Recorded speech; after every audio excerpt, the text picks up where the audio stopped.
घर में टूटी मूर्ति कभी मत रखो। जो मूर्ति भगवान की खंडित हो गई है उसको घर के मंदिर में नहीं रखना चाहिए। अगर आपके घर में भगवान की मूर्ति है और वो 8 अंगुल से ऊंची है तो उसका भोग रोज लगाओ। और अगर गणेश जी की मूर्ति है तो गणेश जी को दरवाजे पर, द्वार के ऊपर लगाना बहुत शुभ होता है। तो वैसी की वैसी एक गणेश जी की मूर्ति भीतर के माऊ भी लगाओ, ताकि गणेश जी का मुख भीतर की ओर भी रहे। कभी बुधवार की पूर्णमासी पड़े, बुधवार की अमावस्या पड़े तो दूर्वा गणपति बप्पा को चढ़ाओ, बहुत शुभ होता है।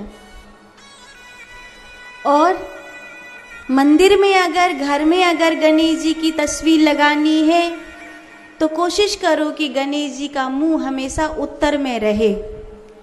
गणेश जी का मुख उत्तर में रहेगा और उनकी पीठ दक्षिण की दीवार पे रहेगी तो बहुत शुभ होगा, बहुत अच्छा होगा।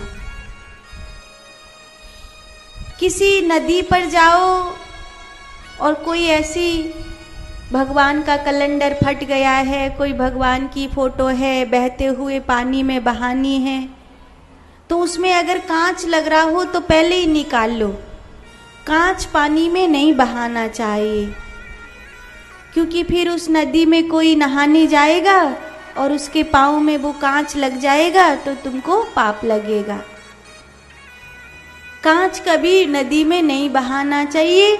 उस कांच में से निकाल के जो फोटो है, तुम्हें लगता है कि अब ये फट गई है, भगवान की फोटो है, खंडित हो गई है, उसको बहते हुए पानी में करना है, तो कांच निकाल के फिर फोटो को पानी में कर देना चाहिए। जिन पैकेटों पे, जैसे अगरबत्ती का पैकेट है, जैसे कोई ये पूजा के सामान में कोई पैकेट आया है जिसमें भगवान का फोटो छप रहा है, तो पहली बात तो भगवान का फोटो पैकेटों पे छापना ही नहीं चाहिए, यही गलत है।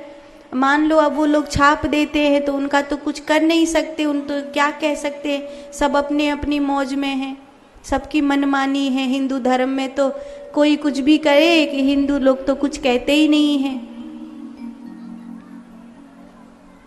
मुसलमानों में होता तो कोई मोहम्मद जी का फोटो छाप देता तो उसकी बस आग लगा देते फैक्ट्री में। लेकिन हमारे यहाँ तो बम पटाखे में भी भगवान का, गणेश जी का, लक्ष्मी जी का फोटो छाप देते हैं, तो ये हम कुछ नहीं कहते। पर मान लो तुम्हारे हाथ में ऐसे आया है पूजा की कोई सामग्री में, कोई में मैया के श्रृंगार चढ़ाने में भगवान का, मैया का फोटो लग रहा है, तो उस फोटो को फिर ऐसे ही नहीं फेंकना चाहिए। ऐसा कूड़े में डाल दिया या उसमें फेंक दिया, मट्टी में फेंक दिया, तो ऐसे नहीं करना चाहिए, क्योंकि भगवान का फोटो है, किसी के पाँव में गिरेगा तो भगवान की फोटो का अपमान होगा। तो उसको क्या करना चाहिए, उस फोटो को निकाल के अपने अच्छे से थैला वगैरह में रख लेना चाहिए।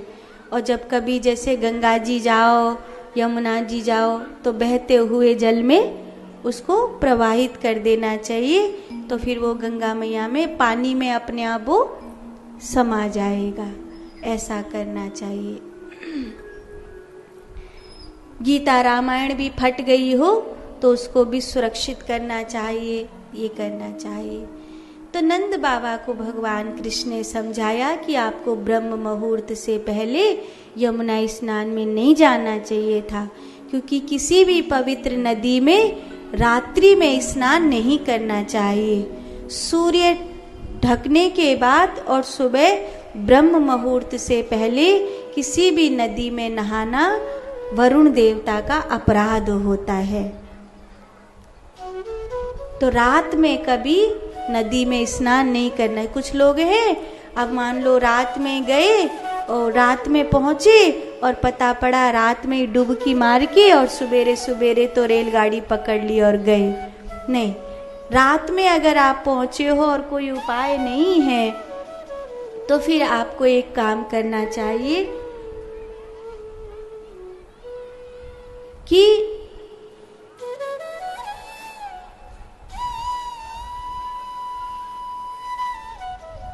छींटा मार लो, आचमन कर लो, प्रणाम कर लो, और या तो ब्रह्म मुहूर्त तक रुक सकते हो, बहुत अच्छी बात है।